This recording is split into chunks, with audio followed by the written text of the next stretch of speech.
Hola, muy buenas. Les habla Brian Fernando Rondo Montoya y el día de hoy vamos a hablar sobre la política económica y comercial. Vamos a ver tres cosas muy claras, como qué buscan estas políticas, cuáles son sus principales herramientas y cómo se refleja todo esto en la realidad del país colombiano.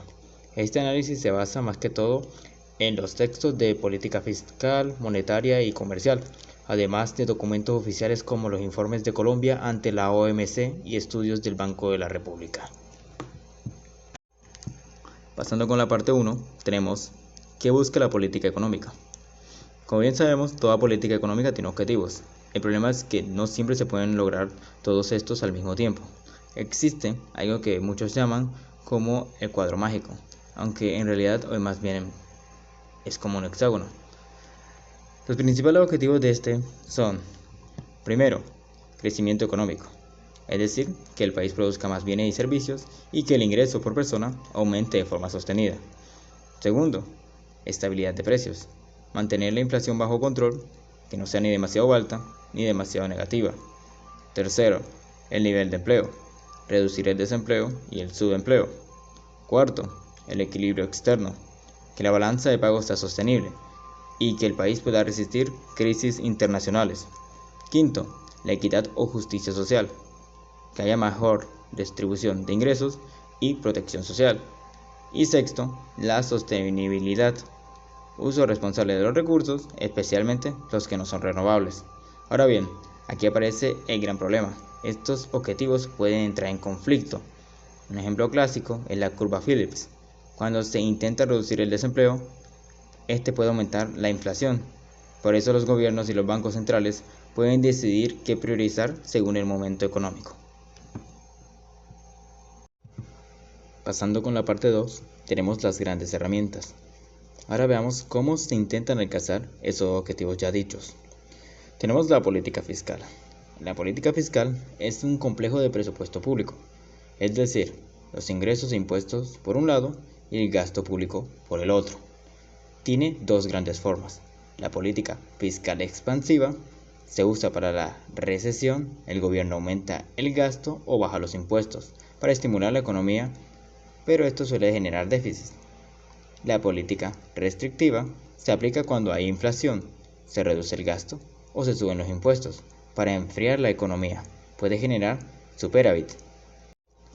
¿Y cómo se financia un déficit? Se financia con deuda pública. Puede ser con deuda de mercado o en algunos casos con el Banco Central. Aquí hay debates importantes. Desde el enfoque keynesiano, la política fiscal es necesaria para estabilizar la economía. Desde las visiones críticas, se argumenta que puede beneficiar a ciertos sectores financieros. Y también está el estado de expulsión o crowding out, que es cuando el Estado se endeuda mucho y puede desplazar la inversión privada. Pasando con la política monetaria. La política monetaria la maneja el Banco Central, que normalmente es independiente del gobierno. Su función principal es controlar la cantidad de dinero y las tasas de interés. Este tiene dos grandes objetivos: estabilidad de precios y la estabilidad del producto y del empleo. Su herramienta más importante son las operaciones de mercado abierto, comprar o vender deuda pública para influir en la tasa de interés. ¿Y cómo afecta esto a la economía? Afecta de esta manera: si se bajan las tasas de intereses, aumenta el consumo, aumenta la inversión y puede subir el tipo de cambio. También cambia las expectativas. Si se suben las tasas, ocurre lo contrario.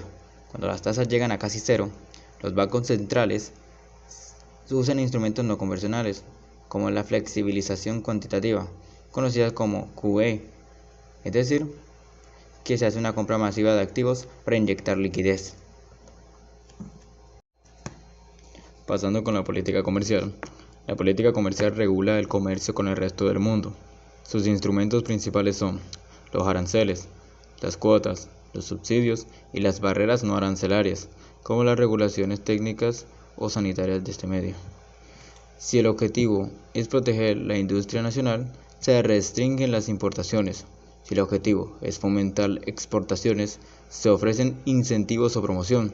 Desde el punto de vista del bienestar económico, el proteccionismo beneficia a los productores locales y genera ingresos al Estado, pero perjudica a los consumidores y genera pérdidas de eficiencia.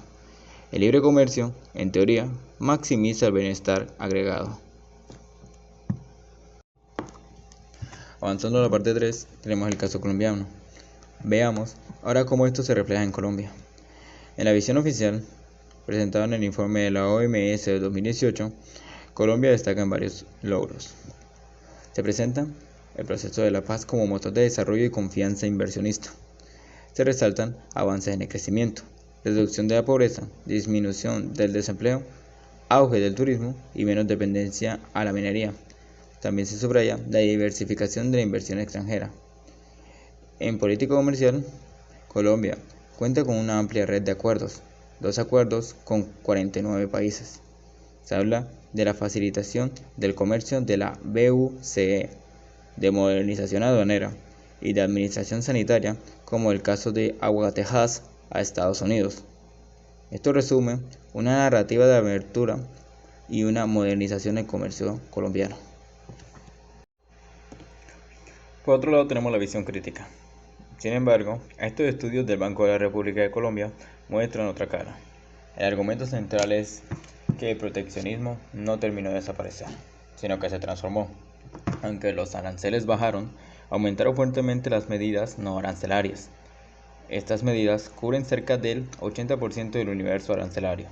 Además, más de 20 entidades intervienen en el proceso: la ISA, INVIMA, la policía y otras también. Esto genera falta de coordinación, barreras invisibles y altos costos de transacción.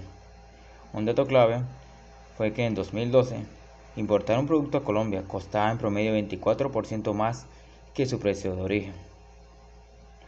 Y lo más llamativo es que la mayor parte de ese recargo no era el arancel ni el transporte, sino otros costos asociados en trámites e ineficiencias. El resultado es paradójico.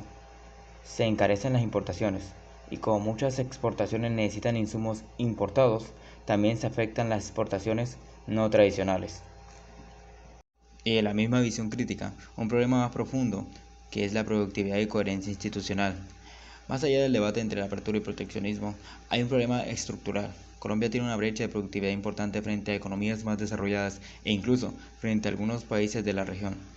Y aquí aparece una pregunta clave: ¿puede un país mejorar su productividad si importar insumos, tecnología y maquinarias es costoso y complejo?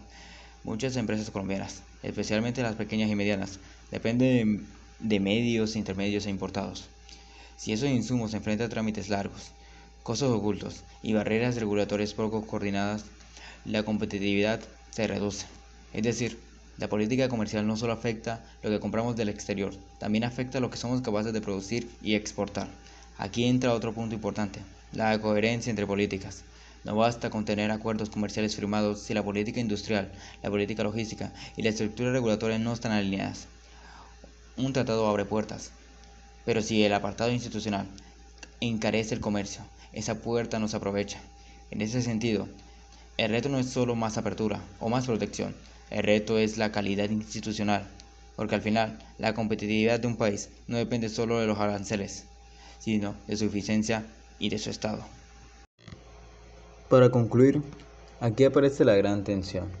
Por un lado, un discurso oficial de apertura comercial y modernización del Estado, y por otro, una estructura institucional compleja que genera proteccionismo de facto costoso e ineficiente. El gran desafío para Colombia no es solo firmar más acuerdos comerciales, es simplificar trámites, coordinar entidades y reducir costos de comerciar. Solo así la política comercial será coherente con sus propios objetivos de crecimiento, empleo y equidad. Entender esta complejidad es clave para exigir políticas más eficientes, más transportes y realmente orientadas al desarrollo.